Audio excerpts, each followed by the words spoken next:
Bonsoir à tous et bienvenue dans ce nouveau numéro de votre magazine Tac au Tac qui reçoit pour vous ce soir Monsieur Olivier Bongo. Bonsoir Monsieur Olivier Bongo, comment allez-vous? Oui, ça va bien, bonsoir. Monsieur Olivier Bongo, je suis allé quand même à votre recherche parce que votre nom a été cité par rapport à l'émission précédente. Donc vous êtes ici pour le droit de réponse. Alors dites-nous sur quoi vous voulez répondre et d'abord en quelle qualité vous venez parler. Si vous pouvez vous présenter. Moi, c'est Monsieur Olivier Bongo. Olivier Bongo. Je suis fournisseur et concepteur de projet. Okay. Vous êtes fournisseur et concepteur de projet.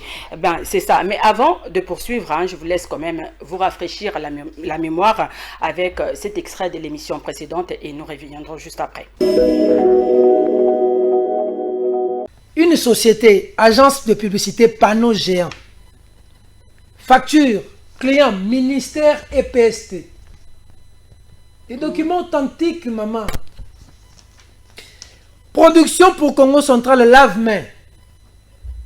Support métallique, seau, bassine, carton de gel désinfectant, cache-nez, prestation de services. Le tout, combien? 238 000 $ américains. 238 000 $ américains. Panneau géant. Société, il y a agence à publicité. Pour la retirer, panneau. Combien hypothèque à lave-main? Ah bon? 238 000 $ américains. Pire, maman. Pire. Ah, Congo Central. Les investigations du vrai journal. Congo Central. Congo Central. Les investigations du vrai journal. Maison Victoire. Facture numéro EPST, province Chopo. EPST Sombeli Chopo, lave-main, carton cache-nez, carton de solution hydroalcoolique. Tout, combien? 88 000 $. EPST province Ituri. Même achat, combien? 44 000 $. EPST province Sud Ubangi. Lave-main, carton, cache-nez, solution hydraulique, 72 537 $. Sud Ubangi. Maison Victoire, lave-main, carton, cache-nez, carton de solution hydraulique, 56 676 $. Nord Ubangi. Lave-main, carton, nini, EPST Ouele. 58 000 $. 58 000 $. Si tu fais le calcul de tout ça, nous sommes à plus de 300 000 $. Ici, ici 238 000 $. On est déjà à 538 000, environ 600 000 $.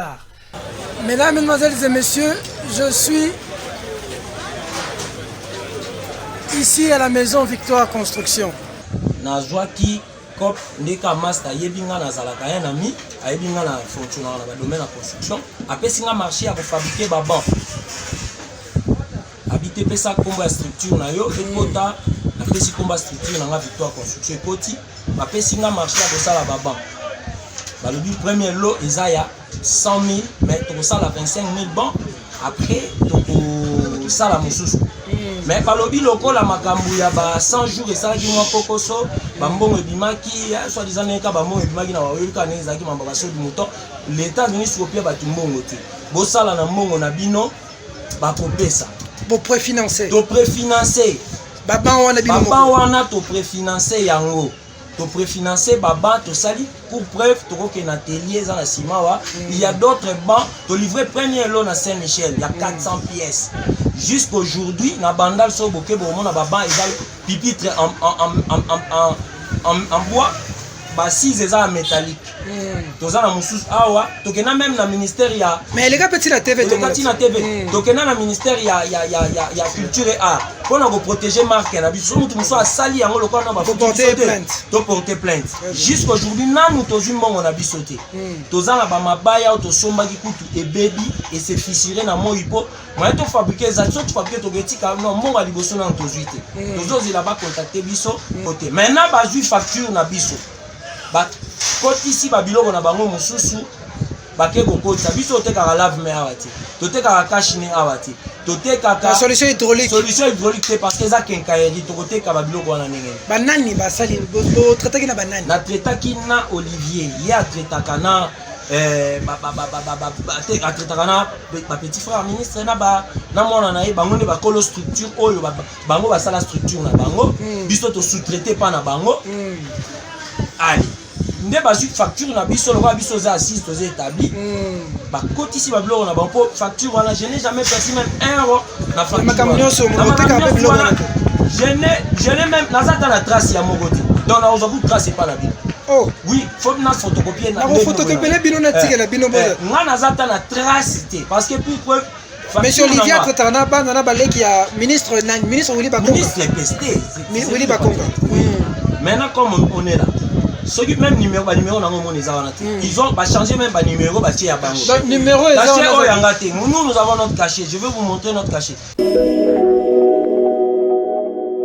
Bien, de retour sur ce plateau, vous avez là suivi comment l'émission précédente, hein, donc ce qui s'est passé, c'est ce qui justifie même la présence de Monsieur Olivier Bongo sur ce plateau, parce que son nom a été cité. Et ben, je signale aussi que cette émission sera bilingue. Ben voilà, Monsieur Olivier Bongo, qu'est-ce qui a été dit, hein, de faux que vous voulez corriger? Bon. Je préfère bien parler en lingala. Oui, parler en lingala, sentez-vous à l'aise. Ok. Bon, juste un amoni émission, au Basitenga. Yango na ye pour répondre par rapport à dire oui le bas une émission. D'abord, nazali fournisseur, naza concepteur de projet, il y a l'éloté. Donc vous savez qu'on a une entreprise ébélée. Na sali déjà mon sali ébélé l'état on a bizarre mon colomoroté. Yango pe na continuer ko sala projet mon sala. Vous savez qu'on a une société à l'état. Mais tout ça là l'état malgré l'état foutaka biso na bakoko so mais tout ça là l'état na busala kana l'état donc na EPST. Non, EPST karaté. EPST busala kana EPST karaté. Ministère rebellé. Ce qui na lobi na compté et bien que depuis 1+4 na travaillé déjà na ministère des Affaires étrangères na coopération internationale na kana marché moko où izalaka na secrétariat général ya coopération internationale na livre bloc ebelé. Tu as rappelé na régler na ngopo tilo ba futanga te. Imaginez depuis 1+4. Donc yango ne sali que na continuer toujours au travail pour na travailler toujours na l'état na ba société nyonso. Au travail kana l'état na ba siko yo kombo na yo za cité na entreprise na société autorité Kolanda bande ko ba lobby que non vous utilisez la facture na bango donc usage de faux quoi yo kende ki kuna donc batinda ki pas ministre Willy Bakonga par rapport à Covid hein ko désinfecter ba école donc kende ki pona ba cache-nez ba nini pourtant maison na bango ba teka biloko wana te bon na sur kaka o bango ba lobby wana je pense que tant au Covid yaki ba tout ba côté ki na kopo en tant que commerçant. D'abord, on a besoin de bandel naza fournisseur. En tant que fournisseur, naza limité. Exemple, go robe nga siko toza na besoin de livrer biso ba appartement. Mais il s'agit de ça un endroit na ko contacter ba commissionnaire on a travaillé na bango. Si on a contacté bango et que loko ezali na bengi pour visiter, nga pe na ci droit oyo ezo revenir na nga. Donc ndenge moko ndenge to lukaka ba marché. Ezate que EPST contacta kinga. Ngende na salle qui proposition na EPST par rapport à rentrée scolaire. Na salle modèle ba cache-nez, na salle modèle ya ba lave-main, on a qui ko proposer. Je pensais même pas qu'il a gagné marché. Après, ba ko binga na niveau ya EPST que non, ba bengi ya yaka na bureau. Au marché. A comme na bureau na moni bon de commande et qui signé. Mais discuter toi là qui nango bon de commande on est allé combien il fallait vous fournir. Bon de commande on a parce que ba marché on est allé qui ba province presque belé. Oui. Parce que Congo central ba cité Kiango, ba cité Chopo. Nga na zwaki ya ba Ituri ba province belé. Ouais. On a zwaki. Tant on a vu marché, à combien il y a difficulté ba lobby, il faut au ba na ko livrer ngo demain. Je pensais que ce que vu bon de commande va repasser ça un bongo mbala moko. na laki na choite na zonga ki na baninga nanga o lobby à Victoire Construction pour travailler ensemble. Et ça le lot étape marché le besoin de salaté soit disant que tu utiliser ba facture pour ndenge to sala quoi. La fausse facture. Ouais, ndenge bango ba lobby. Mais Dieu est grand, ba reconnaître quelque part que to sala ki na bango baba. Côté babande ba reconnaître mais yango on a le lobby, c'est ça ba fausse facture bango ba lobby. Bon, to lo banane to bandana na bandeli o ya ba makambo ya ba cash ne pona ba école. Yango on a singana saka na makambo ba cash ne. Mais na zongi wana po parce que bango ba loba ki bango ba sala ya toucher mitema la bango pour ba comprendre, ba éclaircir bino. Que tout ça là na bango déjà marché moko na komba Victoire Construction. Victoire Construction. Oh tout ça là marché wana. Marché ya nini zaka. Ya baban. Ya baban. Oh tout ça là marché baban. Baban ezaki marché à Liboso. Non, la Victoire Construction dans marché à Liboso té. Et ça va marcher oh tout ça là c'est-à-dire ndeko na ngai Djibril. C'est un frère. Ceux qui a eu marché a sollicité là. Ceux qui ont un frère Zali à Rosangisa. To sangisi, to sali marché, ceux qui l'ont revenu, mon tram vu par naï. Il y a un homme qui peut s'engager droit, il y a engagé Maison Victoire, n'a signé en tant que partenaire et Maison Victoire. Bon, tous on a pour la précision pour la Covid tant au marché il a contacté Baninga na bon ah comme problème il y a financement. Beaucoup na marché Zali. Mais écoute pour ma financement, moi bénéfice peu ezali. Moninga moko alaki à mesure salango azalagité. Et elle est quand na cachinete. Ezalaki na marché ba panneau. Oui, ba panneau publicitaire. Ya on a avancé pour mokilo comprendre. Il y a qui na marché ba panneau. Mais il y a ça là que marché ba panneau ba PC agence mususu. Ngabe bazu ndambo ba marché ba cachine na ba solution alcoolique wana na ba lave-main ba pesingai. Nazala ko obligé ya ko luka ba partenaire financier. Na luki ba partenaire financier que ça bango vérité que nga ko ne logo zoko na prix boy. Mais na terrain prix boy. Na sengi mbongo te. Mais wana il faut ko pesa biso ba prix po ba yaki na ba document pe. Non, na ko pesa ba précision tout. La précision oui. Na sengi mbongo te. Peut-être Moutako Zala, peut-être na cachiné, à cause de la lave-main, à cause de la solution alcoolique. Aïe nango, parce que qu'on les allie tout, bah vous comptez. On négocie le partenaire là. Wana vous avez maison kaka Victoire wana. Non, parce que là qui na maison Victoire, toi qui na mbongo osala ngote. Basé na mbongo osala ngote. Ouais. Ya ka maison Victoire. Bango balobi mbongo te mais bango balobi basala ka yango te. Non, ko sala yango te ndenge nini. Bango bazo reconnaître ka banque. Tous en commerce général, la maison Victoire ezali multi-service. Eza multi-service. Tant que tu parler commerce général, il faut te bannir tout loba. Na commerce général est limité te. Eza limité ta. Ceux qui étaient exemple na maison na Sibokina beaucoup ti ba kenkeleri. Eh oui, il y a mais bon, il faut que na panneau, bon comprendre que imprimerie peut ezali. Botanga na panneau, o eza na porte à maison. Imprimerie peut ezali. Location véhicule peut ezali. Pour vous dire que tu es dans le commerce général. Commerce général, tout travaux. Bon, toutefois, en tant que commerçant, Covid tango yaki, et puis ça qui monte à te cachiné. Biso tango, tu vu marché na ba partenaire financier. To sombi cachiné partout na ville à Kinshasa. Winzini to koti te pona loka cachiné. Terre ni te contacter te pour batonga cachiné. Bon, tozo ngano na sima.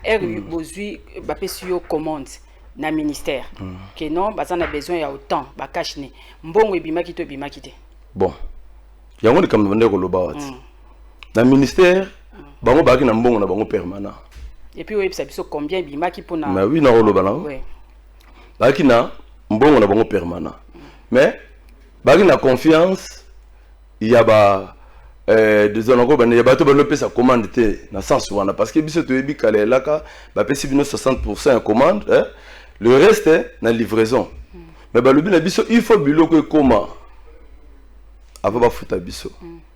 Et ça li kena ba partenaire financier to bané certain vendredi na butu to bandi ko la livraison ti ba 23h00. tu continues à ti de vendredi ti jeudi. Mais est-ce que tu connais baba partenaire on peut ngana lingi des preuves à l'appui. Preuve à l'appui. Mais biso to kende ki document yaki awa ba lobby makambu nyoso ba Congo central chopo autant makambu baloba ki autant ba gel autant nyoso tout ba document zala ki pelele. Parce que yo peut ni Nicolas honneur na yo. Pour kombo na yo zaki cité quand même. C'est important. C'est important pour nanga ezake une enquête au bandeko basalaki il fallait qu'il bazonga na niveau ya ministère va vérifier si réellement monsieur Olivier a livré qui toi livré qui était posé important ngana livré ba partenaire financier nanga na télévision non ko livrer et ça na problème non ko so dans le but ko livrer c'est-à-dire quoi dans le but na sens que na cité bango na télévision que na travers na tel oh c'est important ezali Olivier Ndé au basitaki ndenga na ye Olivier là c'est présenté mokilo comprendre que mutu ya ministre non ça bras droit ya ministre ya mwana na ye na leki na ye muta ministre tenga na za fournisseur kasi ya on appelle ce exemple na sala campagne ya président Sassou oyo bazo salote ba campagne passée wana nga na sala yango na Kinshasa wanga mutu na laki chargé ya ba polo ba biloko musu na Kinshasa plus de 100 000 polo ya campagne na président Sassou. Est-ce que naiki na relation na leki ya président Sassou to échantillon nga mutu pesa nga marché. Ouais. Il faut éviter que compliquer les essences pour rien. Biso to gagner un marché par rapport ya ba échantillon. Exemple ceux qui nous tout ça même ndako na yo to rangeon na ndigu na ngai na représenter ta panneau moko na salu art na ngna sele na panneau moko omoni panneau wana soko apprécier to yokani soko apprécier te kopesa nini dai nga na sala ki be chanson nga na niveau ministère de permettre ki ministère ba sepela ba pesa nga marché ba pesi au marché ba pesi au mbongo ndambu OK na batuna yo ya victoire ko pesa mbongo ndambu c'est tout de l'expliquer tant to livrer to bandi ko livrer biloko na moment après la livraison ndimbongo eko bima parce que total wana basala ki to sala ki ba calcula na plateau kaka eskine ki ba 500 000 non wana déjà ezali bazana ba fausses informations parce que nga na yebi marché on a zwaki ezaki marché zo coûté 320 615 $. 320 615 $. Moi ba pourcentage mugeza wana après virgule marché on a zwaki yango wana ya ba cash ne na ba bon cash non bante ba cash ne kaka ba bante rekoma parce que le bino to ba cash ne donc yo za na 326 000 non 320 615 on est là qui marché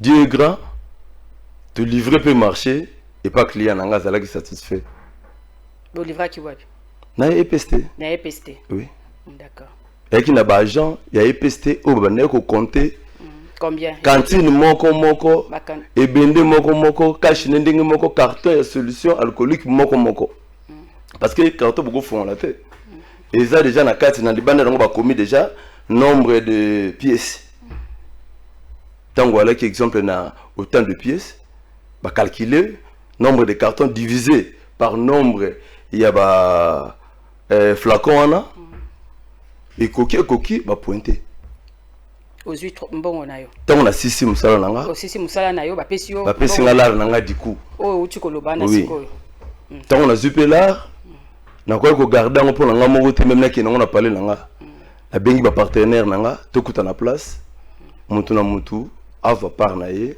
na ndenge to yokanaki comme la maison Victoire et elle qui affaire il y a moninga za na marché aye a posé au yaza mesure ya kotia ata $10 a ko pourcentage ya $10 na ye na maison Victoire mutu moko atiaki ata $1 azalaki te nazalaki obligé na libérer ba partenaire nanga mais o nga pe na ko kozwa baninga nanga pe maison Victoire bazwaka ata symbole ya secret bango balobi bazwe eloko te balobi eloko te bon on nga nazo le beza vérité okanga mna yebi yango déplacer facture donc bozui ban tête na bango ba biloko nango bo déplacer boke ko sala musu bango ba se retrouver te eloko moko te bazui mais il fallait tout na bango question à part marché ceux qui sont dans marché moko te auto sala déjà avant ngana bango oyo facture ngana livrer pas bato wana te parce qu'il faut tout dans la question tout n'est pas question ba répondre na ba question à répondre que ngana zo facture te na za na livrer ça fait mutu facture te ye alobi pona makambo oyo nde ya facture yaki pona makambo ya ba école ba désinfectant ba cache-nez ba bloc wana nde bo sali facture ya lokuta non ceux en tête na bango bozuni ni boke kozwa kuna bozuni ba mbongo bino moko ceux qui bango ba yebite et puis ba fabriquer bloc on a te ba makambo ceux qui ont dit en tout cas ils étaient clairs ouais ceux qui ont reconnaître ngai mais ndenge ni ko ma facture à lokuta donc logique hein logique de toi tu es le fournisseur mais tu ne travailles pas dans la maison dans cette maison non problème dans les années logique les années donc tu ne peux pas te retrouver là la facture na bango makambo etali ya facture ezali lokola makambo moko ezali privé ezali privé na biso la maison attends que ba partenaire ba bimisa ngo déjà libanda attends que ba partenaire je pense pas apesa kibino facture ya baba je pense biso tozo le bianano oya ba cache-nez o bango ba beteli sete parce que oya ba bamba kine ko lakisa biso pe baba yango ngana boyité na lobby hein mais oya cache-nez nde bango ba lobby non c'est à dire quoi est-ce Victoire Construction ça la rabat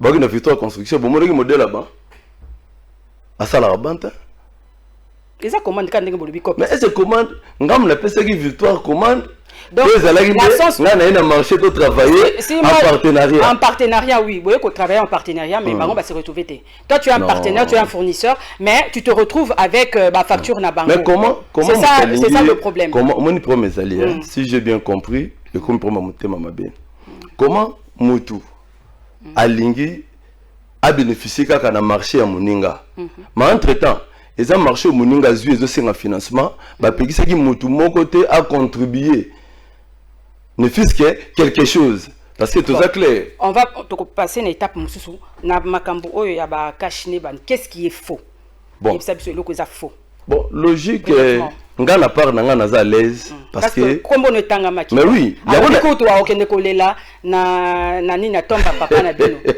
mais ya nga na ebisoti nga na part na nga na za l'aise je pensais mutafundi je pensais que tout mutaye ko le kana émission réclamer les clients. Je pensais qu'il y a un client Moutou, elle est à l'émission. Non, ce n'est pas un client, c'est un journaliste d'investigation qui est allé sur terrain. Journaliste d'enquête. Maman, journaliste d'investigation, ça l'erreur. A sali erreur. Et puis, balobi, mon konzi malam, aliaka, nyama to imi balé. Oyoki na gauche, oyoki pe la droite.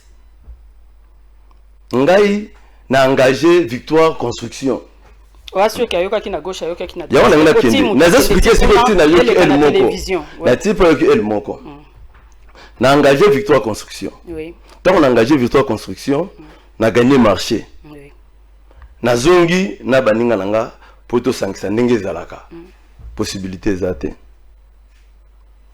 Na bundi pona honneur d'abord, na dignité. Yanga ina kombo ya Victoire Construction. Te livrer bilo que pas client. Tant on te livrer bilo que pas client et que client nangai a recevoir bilo qu'on a par rapport à la quantité ou ya senga kinga. Nazana ba bon de livraison nanga. Mais est-ce que, si vous avez des preuves là de bombe, parce que biso tongi preuve là, télé za radio té. Nous voulons voir de preuves réellement. Ce qui bo sala ki ango, bo livaki na ba école ango, ce que bo kende ki, c'était combien? Donc, tongi toye ba makambo na nyoso parce que ba document tozo ki na émission précédente, il y avait des documents. Ah, on a ba document ngeza complet. Au moins on a na facture, nazana pro forma. D'abord pour former fallait que la liboso, nazali susuna bon de livraison. Oyo et permettait qu'il n'attend que banaki na pro forma. Oyo zalaki annexé na ba cache-nez na ba logo. Tant que banaki nango nde salaki à partir na yango nde na yiki ko gagner marché ya pro forma. On n'a ko gagner marché. Tant on a gagné marché oyo. Tant on a gagné marché oyo. Na silisi ko livrer bloc nanga na client nanga bon de livraison oyo ezali signé par ministère. Ya EPST. Donc je pense ngana client nanga to suka ki wana. Bosuka Kiwana, je suis 300 000, makambo ici, il faut que pour Baban. Bon. Rapidement. Baban ezalaki première commande. Première commande. Oyo, nazwaki soki nga nazwaki confiance, il y a EPST, il par rapport ya Baban. Baban en soi, ezalaki na quantité moko où il fallait qu'ils allaient ébeler par rapport ya vision. Dengue chef de l'État le baki bakotonga ba école. Mais rapidement Baban wana basali bango balobi ke bango mo ba pesa ki mbongo na bango ba financer. Nazoko mona. Parce qu'on n'a plus assez de temps, on nous signale déjà là-bas parce que la télé c'est le temps, hein. 30 minutes c'est pas beaucoup pour tout dire ici. Nazoko mona na Baban wana. Oui. Logique ya Baban, mutu moko financer mbongo kuna zate. Mutu moko financer mbongo kuna zate. Mais yango ne telengani pas. Telengani te ezaboye. Tu travailles en collaboration, nous sommes tous partenaires. Au moins la télé wana, ils ont moko partenaire na biso. Mutunyo sa sali musala ya ban comme ajusteur comme menuisier nga na futi mbongo. Au futi mbongo te parce que ajusteur azala ki pe wana menuisier azala ki ba benganye ko tunanda ko témoigner. Na biso menuisier na futi combien? So ba ko bengana na ndako pour na 200 quelques mille francs. Ils ont regret. Mabaya ya ngai moko, mabende ya ngai moko, c'est-à-dire pour na éclaircir yo hein. Monsieur Djibril, oza partenaire nanga, na kati ya cop wana ya Baban atianga $500. Musu balaki na koko apesanga $200. Que ça lui marché, il y a une affaire à $9,000. Mais il faut mituna 8,000 et quelques dollars na bimisa yango. Ezali ngai moko na partenaire financier nanga. C'est quoi pour les boutiques Baban ngokuna? C'est-à-dire quoi? Tant on te livre qui 200 bancs. Te livrer, te sali les bosso 200 bancs. L'école ni na école pour te sali une école moko. Saint-Michel. Saint-Michel. Oh ya Bandal à côté. Oh ya Bandal. C'est pas non loin de chez ma mère. Bon voilà, on va aller vérifier. C'est ça. 200 bancs et comment qui kuna.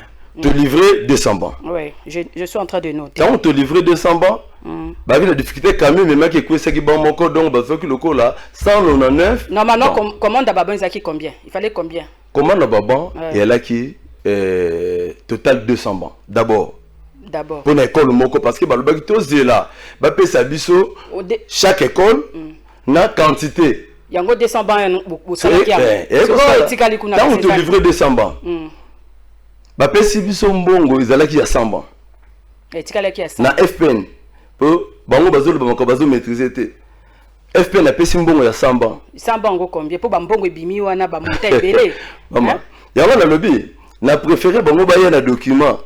Oh, il y a 400 bancs, on va livrer à qui? Et pas la bino. Bah, prouver bino, document 400 bancs. Bah, pesi biso mbongo, il y a 100 bancs. Na zongi na 100 bancs. Pardon, éclaircir yo pour comprendre. Oui, rapidement. Na zongi na 100 bancs, na bengi bango tant que ba collaborateur. Oui. Na lobby, na préféré.